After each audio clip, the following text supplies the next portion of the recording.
Is Gods by Jonathan Hickman worth your time?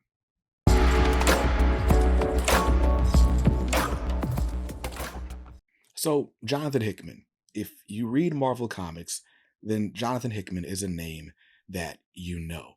He had legendary runs on Avengers and Fantastic Four. He just recently wrapped up a pretty interesting run on the X-Men where he redefined mutanthood forever. And after he left X-Men, a lot of us as Marvel fans were wondering, well, what's next? And when I saw Jonathan Hickman at Heroes Con 2023, it was just before this series was announced. And there was a Jonathan Hickman panel at Heroes Con. And I don't even remember what the question was, but something that he answered with was, well, look, Marvel pays me to do big world changing things. They don't pay me for just like sort of adventure of the week storytelling. And that was a pretty good teaser as to what was coming next. We were all wondering where he was going to go.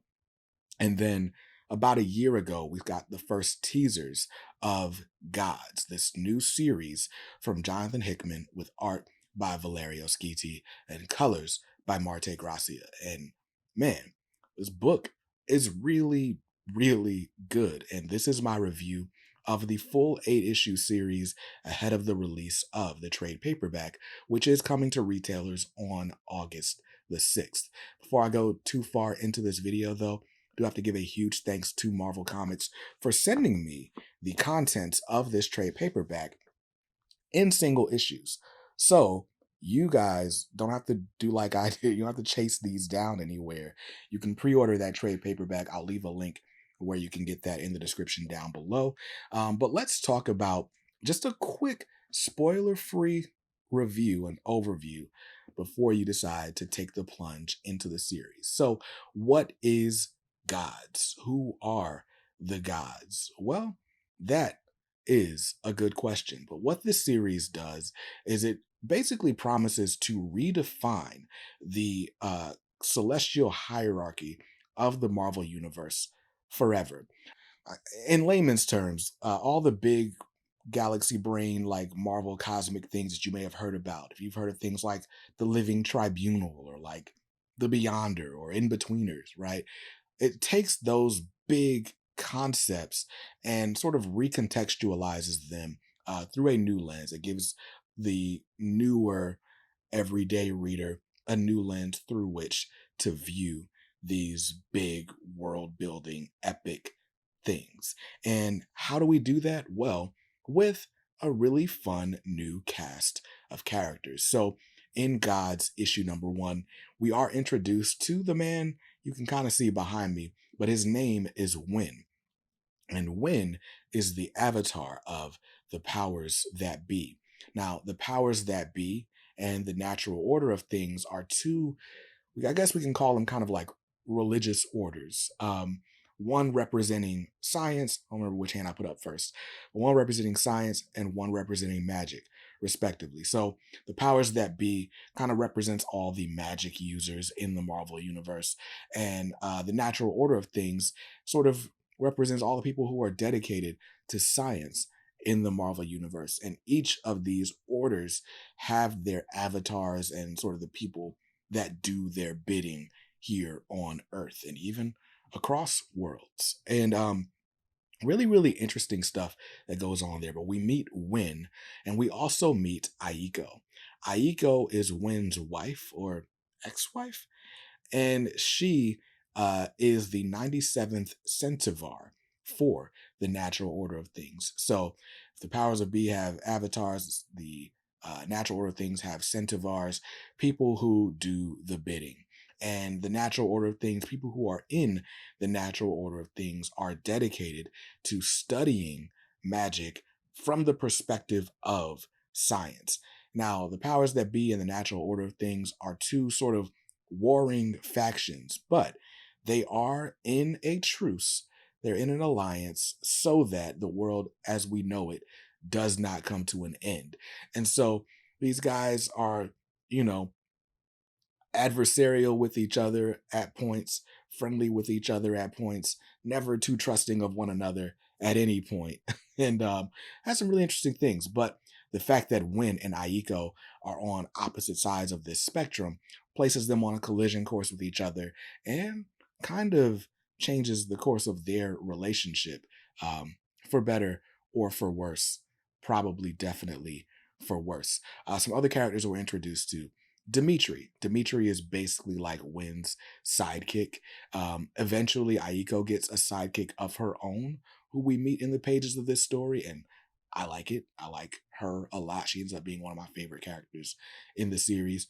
Um, and then, of course, we gotta have some kind of a familiar point to anchor us all, and Doctor Strange kind of serves that purpose. So we see quite a bit of Doctor Strange as a guest star in this series, helping us understand the stakes and helping us understand just how epic of a character Win must be if Doctor Strange is playing the role that Doctor Strange is playing, that I don't want to spoil. So now that I've given you sort of the main rundown of the series, basically the powers that be, the natural order of things, are kind of warring factions. They have to come to an alliance so that the world doesn't end. And what we get across these 8 issues are adventures or misadventures of both Win and Aiko, but also of particular supporting characters. And so we're learning about there's these big events that are happening that threaten the end of the world or the worlds, and so after this Babylon event, Win has to kind of strike into action. We've got it's kind of like Men in Black almost, where it's like there's something that's happening and it might look normal to the outside world, but to these secret organizations it's like, nah, we got to fix this. And as long as they're successful, the world can continue to sleep at night, being none the wiser, probably for the best, right? And so I really enjoyed this series and sort of the way the storytelling was approached. Like I said, I guess we'll go pros and cons because I can't really go too deep into the story. I really want you to kind of fall into this world on your own. But pros and cons, I think the world building in this book made it a very immersive experience. But at the same time, it kind of takes a little bit of time to find its stride. We know that Jonathan Hickman can be a bit of a wordier auteur, if you will. And so it takes a little while of reading for you to really get hooked. I think for me, I got hooked probably toward the end of issue 3. Definitely by issue 4, I was like, okay, I gotta know what's going on with all these characters. I'd already picked my favorites. I needed to know like what the outcomes were because there are doors that are open earlier in the series that we have to close or revisit sometime later in the series. And so what helped was the introduction of Aiko's new apprentice. That again, I won't spoil. I want to let you find that out for yourself. But yeah, it's kind of like a cross between like I don't know something like Black Mirror or the Twilight Zone or something, and like Men in Black, but with a big mystical and cosmic veil on top of it. That probably does nothing for you. I'm probably not describing it the best way, but that's kind of what I got out of it. Now, what's interesting is that I am not a big Marvel cosmic fan. Like, for me, the best comic book storytelling in general takes place when it's like, who's the villain of the week? Let's punch him. How many punches is it gonna take to beat this guy? All right, cool. He's beat. Now bring on the next villain next month. So having this like sort of brand new world opened up over the course of these 8 issues, it was a different experience for me. What really helps, quite honestly, is the artwork.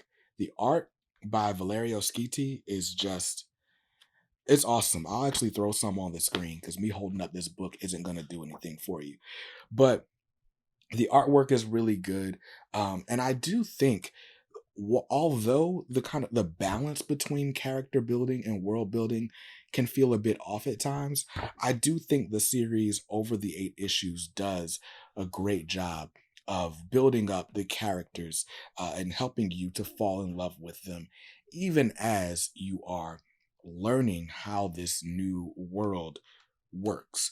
Now, again, if you are already into the magical and mystical side of Marvel Comics, this is probably going to be right up your alley, and it may not be as big a barrier to you as it was to me.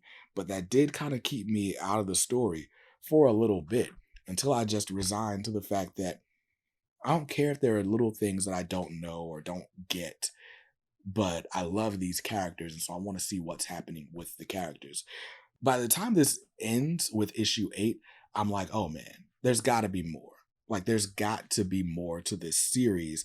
There's no way they're going to leave it just like that. Now, to be fair, it's not like it ends on a cliffhanger or anything. Like, this could stand alone as just a good Saturday afternoon read.